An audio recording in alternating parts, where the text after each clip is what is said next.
Documentary TV. His savage methods of persuasion often include torture and brutality. Vyacheslav Ivankov is one of the most feared and respected criminals to emerge from the former Soviet Union. There are those who say Ivankov's reputation is more fiction than fact. What is clear? Vyacheslav Ivankov fled Russia and came to the United States with an agenda.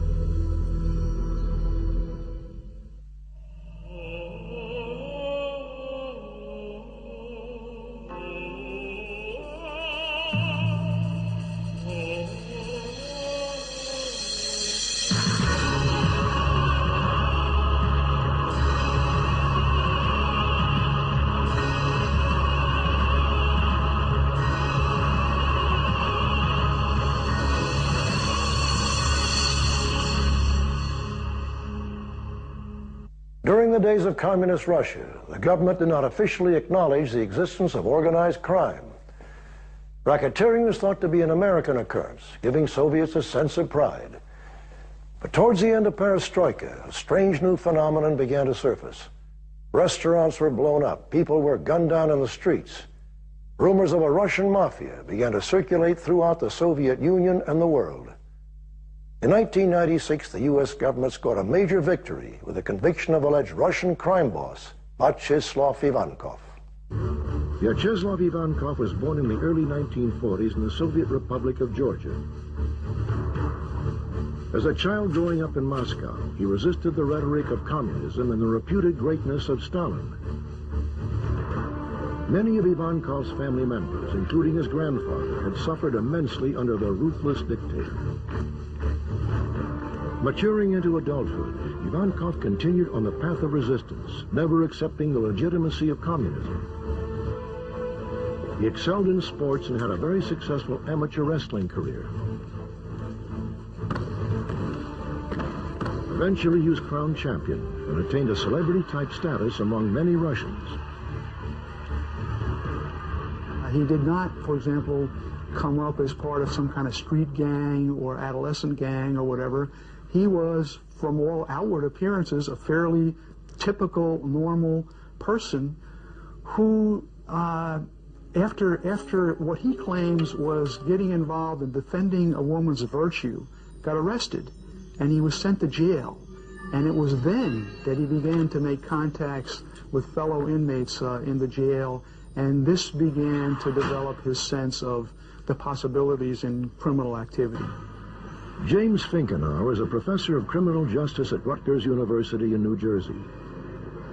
He has authored 6 books, most recently The Russin Mafia in America, which takes an in-depth look at Soviet emigre in the United States and their roots in the former USSR.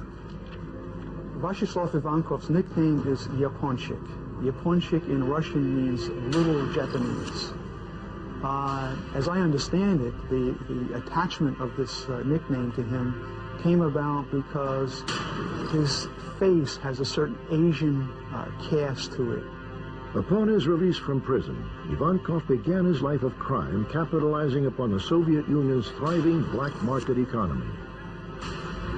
In the 1970s, a black market emerged, and this was partly because the money supply was increasingly getting out of the control of the authorities in Moscow. They were providing too much money, and this money fueled a demand within the public for more consumer goods. Demands which couldn't be satisfied by the increasingly inefficient Soviet production system. Yaponchik began to rise in the Soviet criminal world and was reportedly involved in schemes of extortion, racketeering, and drug trafficking. He eventually formed a gang in Moscow called Solntsevskaya. One of their scams was impersonating Soviet police officers and burglarizing the homes of wealthy Russians. People would have reported burglaries or whatever. They would go in to investigate these burglaries, and then they would steal stuff out of the home. They saw this, this role playing as police officers as being an avenue to get into, commit criminal activity. He was seen by his fellow professional criminals as a tough guy, as a smart guy, as the kind of guy, a stand-up guy, if you will, the kind of guy that if you're forming criminal groups, this is the kind of guy you want. The kind of guy who doesn't back down, the kind of guy who can impose his will on others both physically and mentally, and he's this kind of guy. In 1981, Ivankov was arrested and convicted for robbery, drug trafficking, possession of firearms, and forgery. He was sentenced to serve 14 years in one of the Soviet Union's toughest Siberian prisons. While in prison, Ivankov's stature and reputation continued to grow. He was a hardened criminal who stood up to communists and fought to reform the Soviet prison system.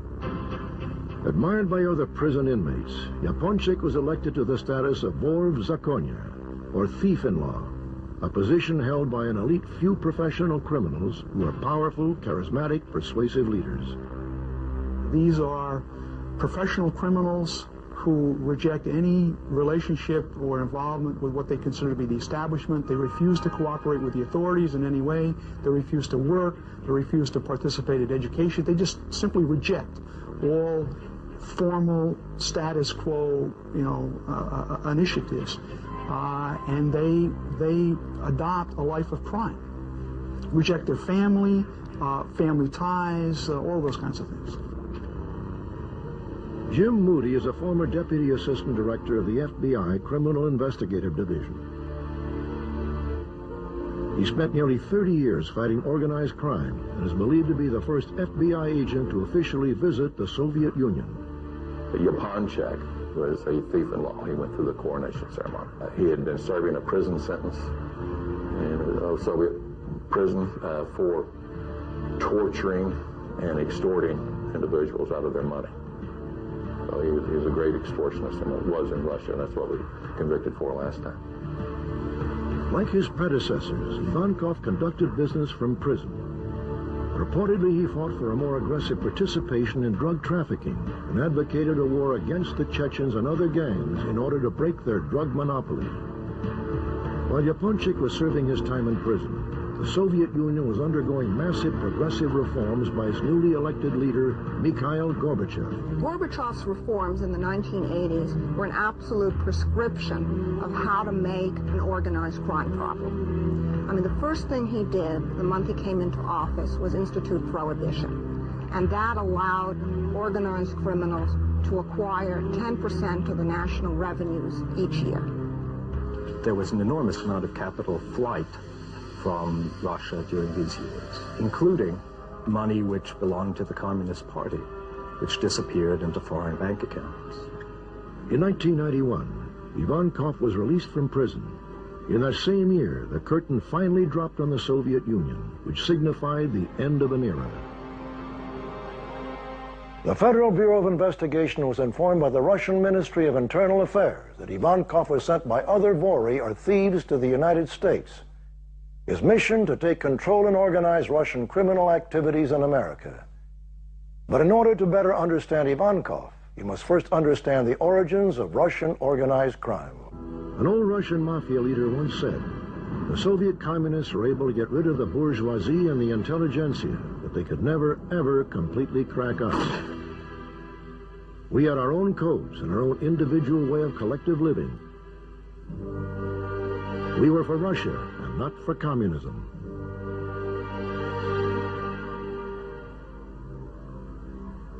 By the turn of the 20th century, Russia's borders extended from Afghanistan to China, with extensive territory along the Pacific coast. In 1894, Nicholas II, Russia's last Tsar, ascended to the throne.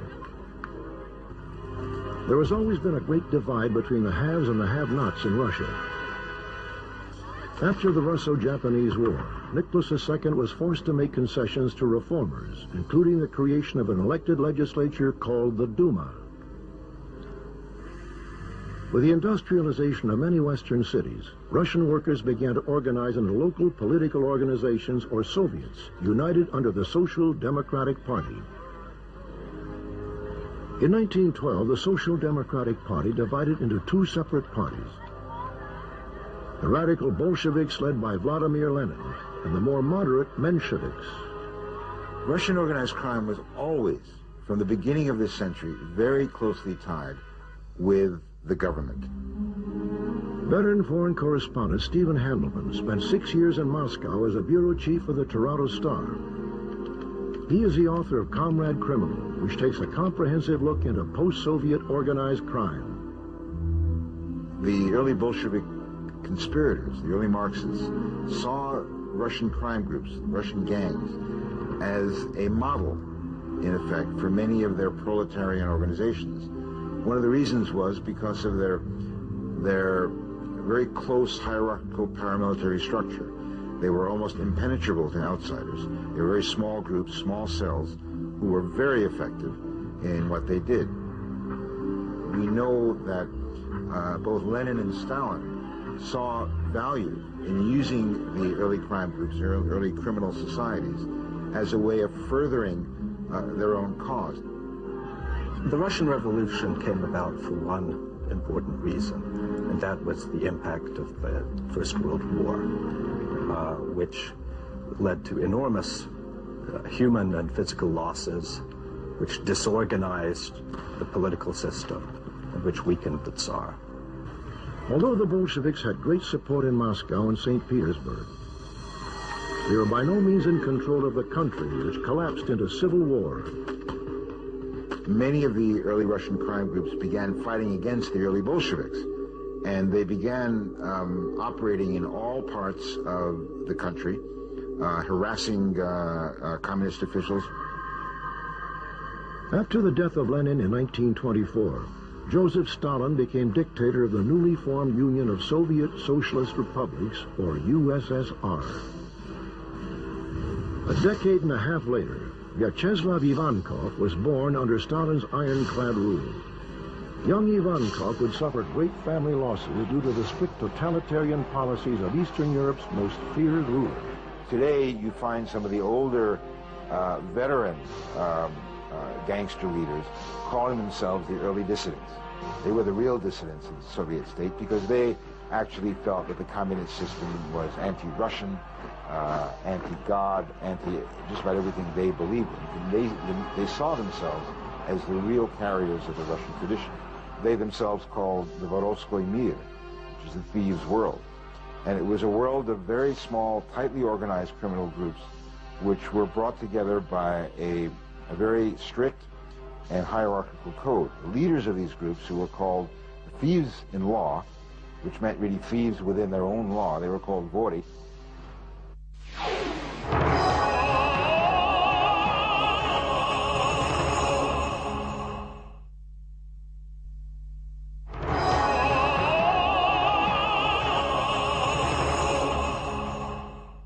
The thieves' world has a deeply rooted history in Russia, which some say dates back to the 18th century. It is a legacy of political resistance and lawlessness that can also be linked to Vyacheslav Ivankov. The vor or thief is bound by a strict code of honor. The Vorovskoy Zakon, or thieves' code. He must forsake his family, refrain from marrying or having a family of his own. This does not preclude him from having a lover. He must never work. He must survive by criminal activities alone, help other thieves, and recruit and train young beginners in the trade. Limit his drinking and not amass gambling debts that he cannot cover. The thief can have nothing to do with the authorities or serve in the military. He must keep his promises made to other thieves and abide by punishment determined by other thieves in law. The thieves in law survived the gulag of the Stalinist labor camps and maintained their traditions of future thieves in law. Within 1 century, Russia had experienced 2 revolutions, the latter having a transnational crime effect which quickly spread across the globe. In America, Russian organized crime activities have been reported in more than 20 states, with staggering economic criminal activities in New York, Los Angeles, San Francisco, and Miami. In 1991, Ivankov was released from a Siberian prison after serving only 10 years of his original 14-year sentence. Like so many prominent Russian mobsters in the late 1980s, he had high-level political connections. Again, the claim, the basis of his ostensibly early release from prison is that he, through some others, bribed the judge to order his release. he consequently did get his release. He was well connected at high levels. For example, one of his contacts was with a person by the name of Yuri Chebanov. Yuri Chebanov was Brezhnev's son-in-law.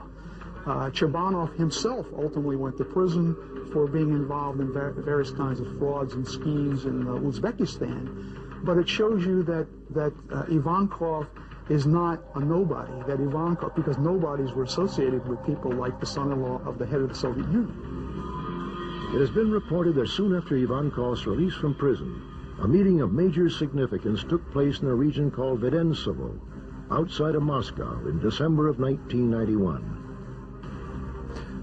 In the last month of 1991, the same month that the hammer and sickle came down over the Kremlin, a large group of Soviet Mafia leaders, Russian Mafia leaders, met in Dasha, outside Moscow. They'd had many councils and many meetings in the past. This was one of their ways of arranging the government, so to speak, or the governing bodies of crime in the old Soviet Union. And on their agenda, on the top of the agenda, was what to do as the system was imploding around them. These powerful Russian mobsters gathered to plan the criminal migration into the U.S.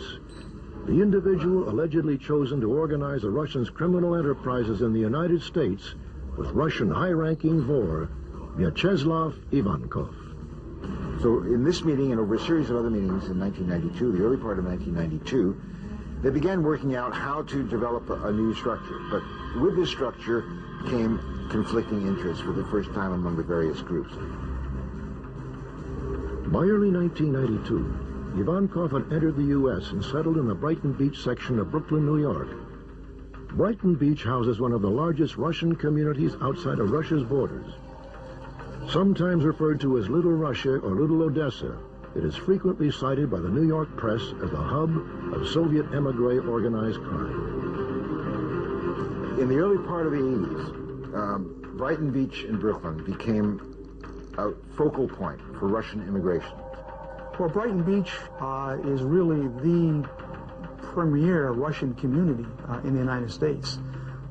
This is where that most of the emigres who came, and they've come in various waves, but particularly those who came in the 1970s, when you had an opening up of the emigration by Jews from the former Soviet Union.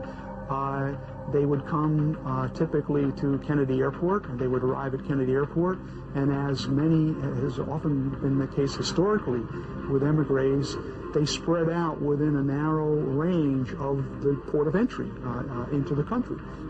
I remember going to Brighton Beach in the 1970s and visiting a restaurant, and the manager of the restaurant came up to me, and I knew that this restaurant was one of the centers of organized crime in Moscow. And he had been the vice director of the restaurant and started to tell me about how many times he'd been arrested under Soviet rule, and every time he'd managed to get himself out of it. Once in Brighton Beach, Ivankov wasted no time in setting up and organizing the Russian community's criminal activities. By the mid-1990s, due to the fall of communist Russia, many Russians were free to leave the country. This mass exodus also allowed many former Russian criminals to exit as well. Late mid-1970s to late 1970s, early 80s, there were about 200,000 Russian immigrants that came to the United States. About 2,000 of those were hardcore criminals. However, by the mid-1990s, when the Russian communist system broke down and it was free and open for anybody to leave the system, you began to see the formal classical Russian crime groups leaving, sometimes on assignment from the godfathers in Russia, to settle in the U.S. and to begin to invest money and get involved in criminal activities. And they often shouldered aside these small-time gangsters who began in Brighton Beach and took over more and more and more of their operations. To gain entry into the United States, Ivankov claimed he was a film director on his visa. Ivankov was probably at that time one of the larger members of Russian organized crime that was operating in the United States. He had capabilities of having support with other members of organized crime in the Russian area, and he was able to infiltrate the ethnic communities in the United States, the Russian ethnic communities, because of his notoriety and his reputation in Russia. Russian organized crime members came to the U.S. with more than just a plan of how they were going to make money. They were also armed with years of experience in manipulating bureaucratic red tape. These Russian criminals had a wealth of knowledge in forgery, counterfeiting, and fraud. Richard Ward is the executive director of the College of Criminal Justice at Sam Houston University in Huntsville, Texas. The Russin Mafia is an extremely problematic group for law enforcement, and what makes them different is that here you're talking about some extremely bright individuals who are experts at carrying out a whole range of activities that are illegal. Everything from illegal immigration to insurance fraud, to crimes within Russia, to a growing involvement here in the United States. Russian organized crime in the United States is very violent. All organized crime is violent. There's just different elements of sophistication. Like the American La Cosa Nostra, one time we had 5 La Cosa Nostra members that cooperated with us and started telling us about murders. They told us about over 230 murders, but we only had about 3 or 4 bodies. Most people just disappeared. The Russians are different in that they kill people and they're not as sophisticated about it, but they also do a lot of torturing of people before they kill them.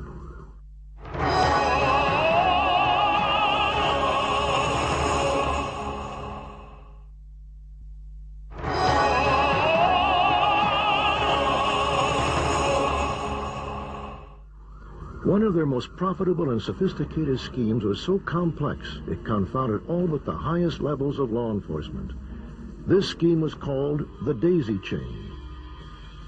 Russian criminals perpetrated this fraud by first creating a fictitious company which would purchase fuel from the state of New Jersey and transport it across state lines into New York. There, the fuel was shipped to a second fictitious company, which was set up to forge tax documents sent to a third fictitious company. This third company would then distribute the fuel to the public and then collect the federal and state taxes. These taxes were pocketed by the criminals. By the time the government attempted to collect the taxes, the companies had vanished without a paper trail. The Daisy Chain.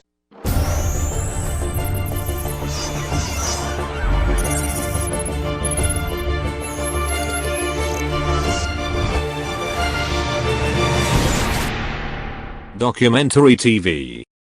This is the personification of the Russian criminal mentality, because, these guys who are now involved in crime here, for the most part, came out of the old black market system that operated in the Soviet Union. And this scheme is made to order for them. For one bug that was placed on John Gotti revealed that he wanted to hire some of these smart Russians to run a tax evasion scheme on the gasoline. So they controlled the gas stations within their territory, but they couldn't do the complex mathematical computations to deprive the U.S. government of tax revenues. So teaming up with these smart Russians, as they said, they were able to deprive the U.S. of $250 million in tax revenues. The Russians, in exchange for protection from the Italian Mafia, gave Gotti a piece of the fuel scam action. Vyacheslav Ivankov, who in Russia had admired the New York mob boss, would attempt to emulate his idol and take control of Russian organized crime in America. Ivankov posed as a police officer and entered homes under the guise of official business. He was a thief, he was a thug, but he was smart, and he was in New York. He became the personification of the so-called Russian Mafia in America, particularly in the eyes of law enforcement and the New York press. As the highest-ranking member of the thieves' world in America, Ivankov brought with him a legacy of brutality and a tradition of surviving outside of governing rules. To say that he was the major figure in the United States, yes, he was. There's no question in our mind about it. There was no question in the Russian authorities' mind about it. You have to kind of understand that Ivankov's reputation is even bigger in Russia than it is in the United States. The news of his arrival in Brighton Beach sent fear throughout the community, which would ultimately become his base of operation. Yaponchik quickly began to organize and establish front companies for his illegal activities. The illegal activities that he was in were extortion, prostitution, some gambling, narcotics. And he never really left extortion. He was always involved in extortion. And he also was very active in money laundering. Now, some of the companies that he used in money laundering, we don't know whether they were actually participants in it voluntarily, because he's still a strong-armed man. He's noted for torturing people and extorting them at the same time. So some of the people that were working with him were actually victims at the same time. He paid a Russian woman who had become an American citizen $15,000 to marry him so he could gain resident status. It was business as usual for the career criminal, but the FBI had become aware of his presence in New York and quickly began building their case.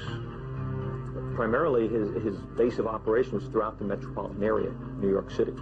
But obviously, because of his ethnic background in the Russian community, he spent a lot of time in Brighton Beach, because of the community nature, because of the people that were there. He also spent a lot of time in Miami, Los Angeles, and Denver, and he was able to utilize contacts in those communities with other members of the Russian community to foster his criminal activities. I first became aware of Ivankov whenever I was talking to the Russian authorities and asked them to help us identify the major criminals in the United States that came out of Russia. And they provided me the name of Ivankov. Well, when we first started looking at Ivankov, he was bouncing from one city to another. He was primarily in New York City, but he was in Boston, and he was in Denver, and he was in Los Angeles, and he was in Miami, and he was in San Francisco. Then he may go back into Russia to meet with other thieves. So he was bouncing around. And we had a difficulty in identifying where he really was or who he really was. And we found out later, whenever he was arrested, that he actually had 7 passports. As you investigate organized crime, there's a few things that you have to understand dealing with professional criminals. Their strength is their secrecy. Their weaknesses is their secrecy. But their weaknesses also is they cannot stop conducting illegal activity. If they ever stop conducting illegal activity, they lose their position in organized crime. So regardless of what's going on, they have to continue conducting illegal activities. The Ivankov investigation was initiated in the early 1993 timeframe. We were working primarily ad hoc investigative activities with the New York City Police Department to focus on Ivankov's criminal enterprise. We were able to utilize the investigative expertise from the FBI in Manhattan and also the New York City Police Department to focus on Ivankov's activities. He was primarily active in Russia, but he also had some involvement in some activities in Israel and the United States. Kevin Donovan is a special agent in charge of the New York division of the FBI, which houses the Russian Organized Crime Task Force. In operation since the early 1990s, this special branch investigates organized crimes perpetrated by Soviet emigres. Since the early 1990s, we have worked ad hoc task forces with members of the New York City Police Department and other law enforcement agencies to focus on criminal activities. The use of task forces by the New York office is not something that's new. We have focused on criminal activities in drugs, organized crime, terrorism, and violent crimes through the use of task forces. In 1995, 3 years after Ivankov entered the United States, he became involved in a scheme to extort several $1 million from a Wall Street investment advisory firm operated by 2 Russian-born businessmen. Clearly, they were targeted because they were Russians. They were targeted because they were seen to be successful businessmen in this country. If they're successful businessmen, they must have financial wherewithal. Therefore, they make lucrative targets for this. They also were targets because they still had family back in the former Soviet Union. Apparently, the money that was the target of the extortion had roots in Moscow. Ivankov learned that the two businessmen had been wired several $1 million from a Moscow bank without the usual paper trail. Therefore, everyone involved assumed that the money had been transferred illegally. Wanting to capitalize on the situation, Ivankov had an associate attempt to arrange a meeting. The men refused. Ivankov reverted back to some of the street tactics he perfected in Moscow.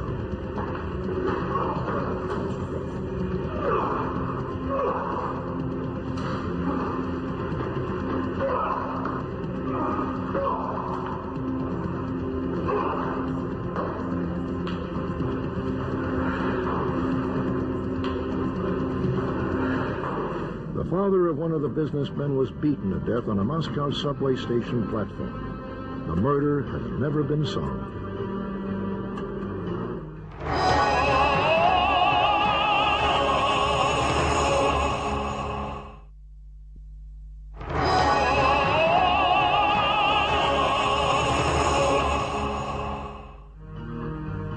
It became brutally apparent that there was no way of escaping Ivankov and his associates.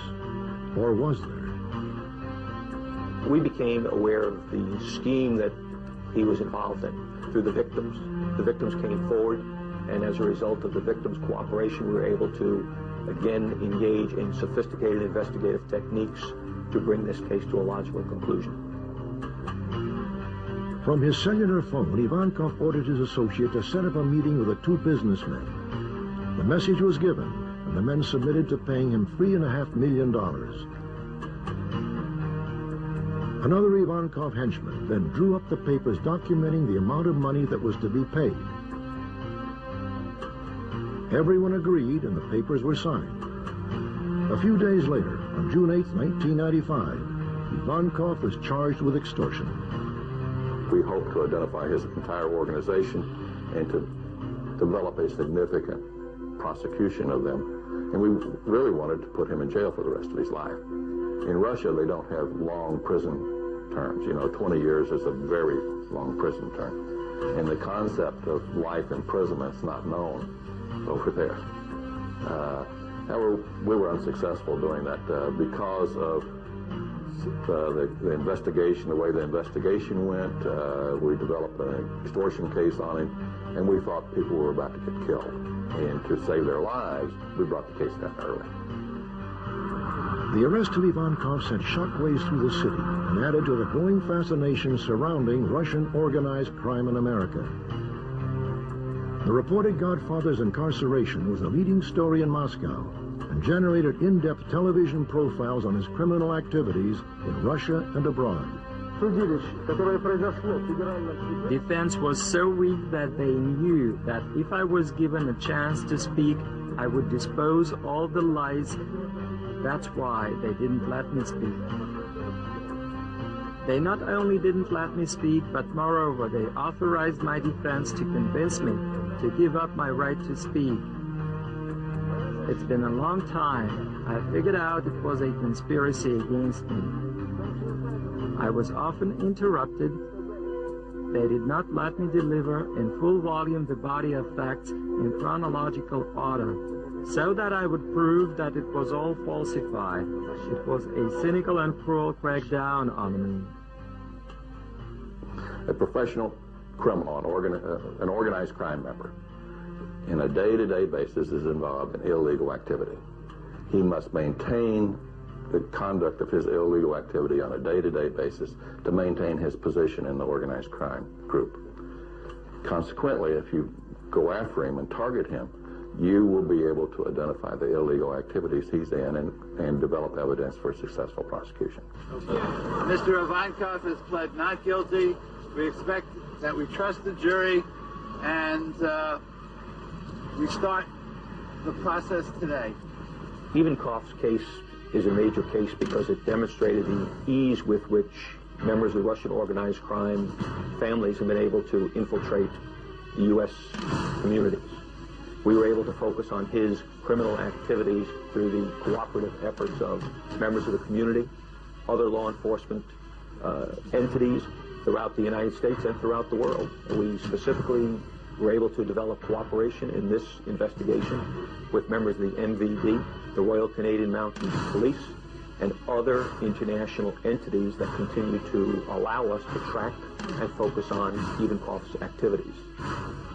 Ivankov was sentenced for 10 years and is currently in the Allenwood prison in Pennsylvania.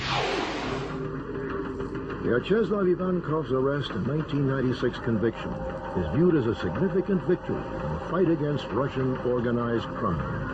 Until that time, there had been no major arrests of any Russian crime figures. There have been a number of killings that had taken place in Brighton Beach or in the New York metropolitan area. Nobody had been arrested for these. There was more and more mystery that was developing. For example, some of these killings took place in public settings, in nightclubs, in full view of people, and yet no one saw anything. No one was willing to come forward and say anything about this. Ivankov was a Russian godfather, no question about it. And I think we were successful with his arrest and with his conviction and with his sentence, although it's not as much as we wanted. It sent a message back within the criminal community in Russia that you better watch out coming into the United States. The questions surrounding the scope of Ivankov's criminal activities in the United States may never be answered. But experts agree that with the demise of the Soviet Union and the formation of the independent states, Russian organized crime is a growing phenomenon. It's the most diversified form of organized crime activity one sees in the world today. The Colombians are concentrated in drugs. The Mexicans are concentrated in drugs. The Russian organized crime out of Russia and Ukraine has the greatest variety of illicit activity of any criminal groups in the world today. What I find doubly fascinating about Russia is that you have a phenomenon where you once had a classic crime world, where there's a classic underworld, which is basically located in the prison camps of Russia, who ran, for the most part, the black economy of the Soviet Union for 40 or 50 years, and knew very well how to act as manipulators and wheelers and dealers in that system. They have, in effect, handed on their power and their influence and their methods to what is, in a sense, a new generation of Russian criminals, who are, in Russian, called autoriteti, or authorities, who are much closer linked with the government itself. Many of them are former KGB, former army, former Communist Party apparatchiks, who are very well versed in the official world of operating in Russia.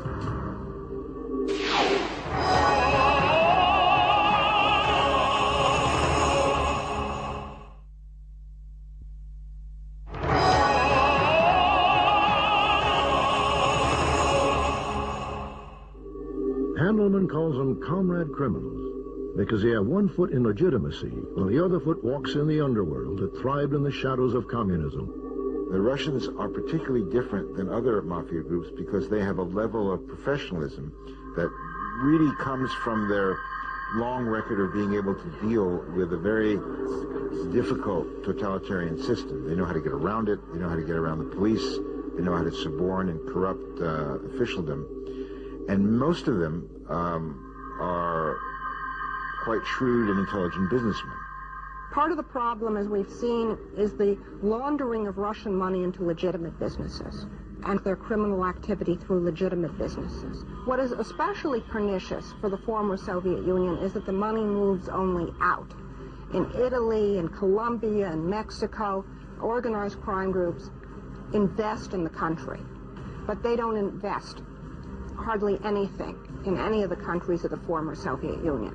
So they're just parasites on their economy without returning any of the capital. A lot of business transactions are cleared in Russia in offshore banks, in Cyprus and in other offshore havens. The reason for this is quite simple: to avoid paying taxes.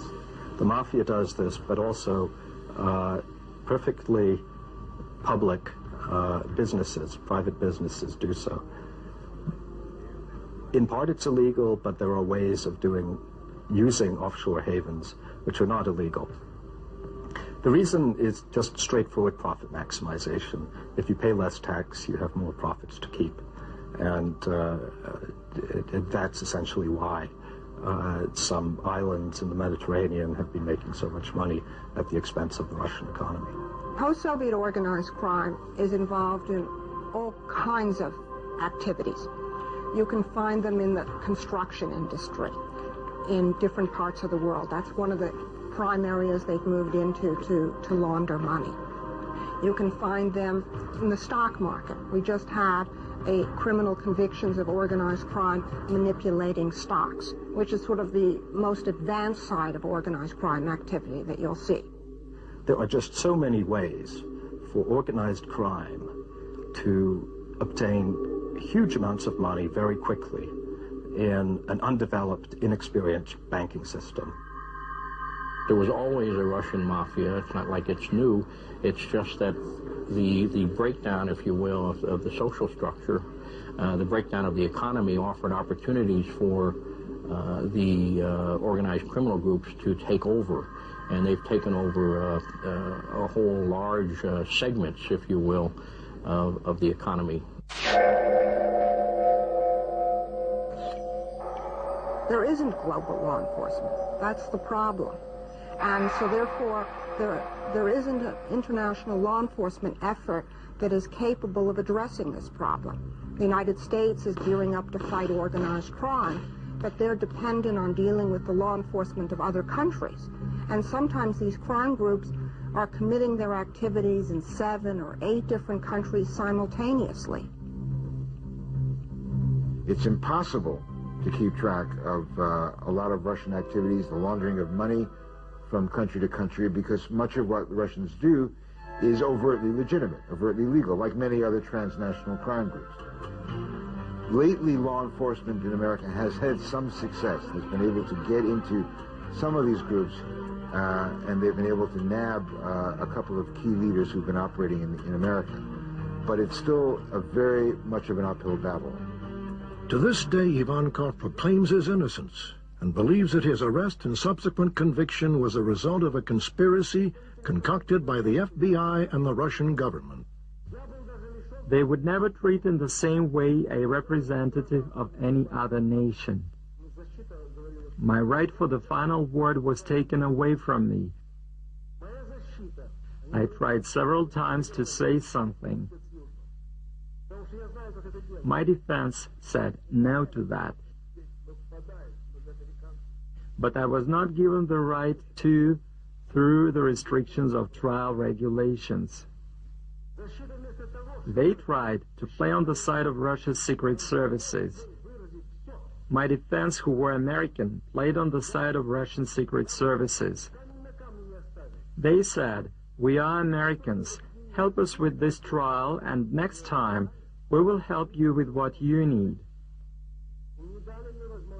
According to various law enforcement agencies, Vyacheslav Ivankov is just one of the many sharks swimming in an ocean of transnational crime.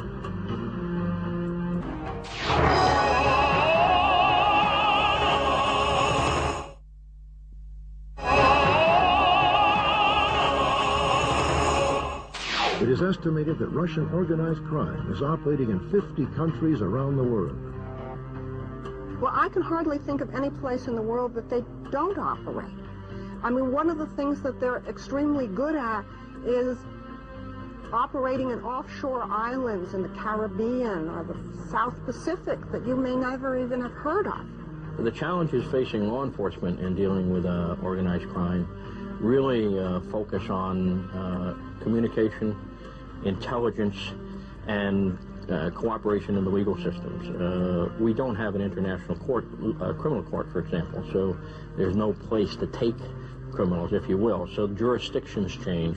One of the real problems is the legal definitions of crime. What is a crime in one country might not be a crime in another country.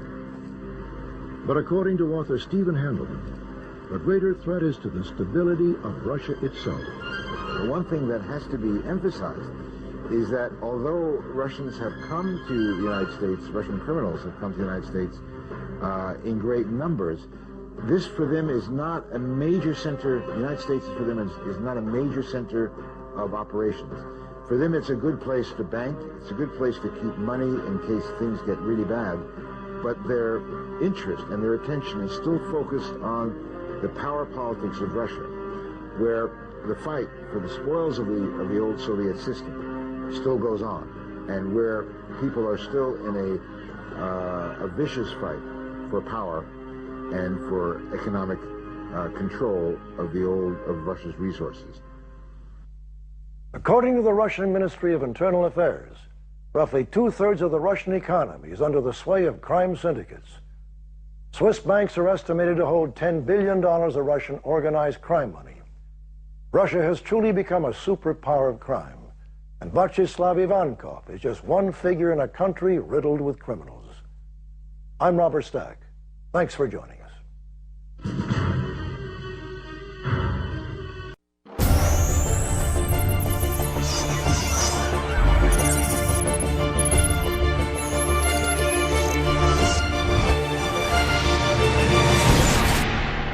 Documentary TV.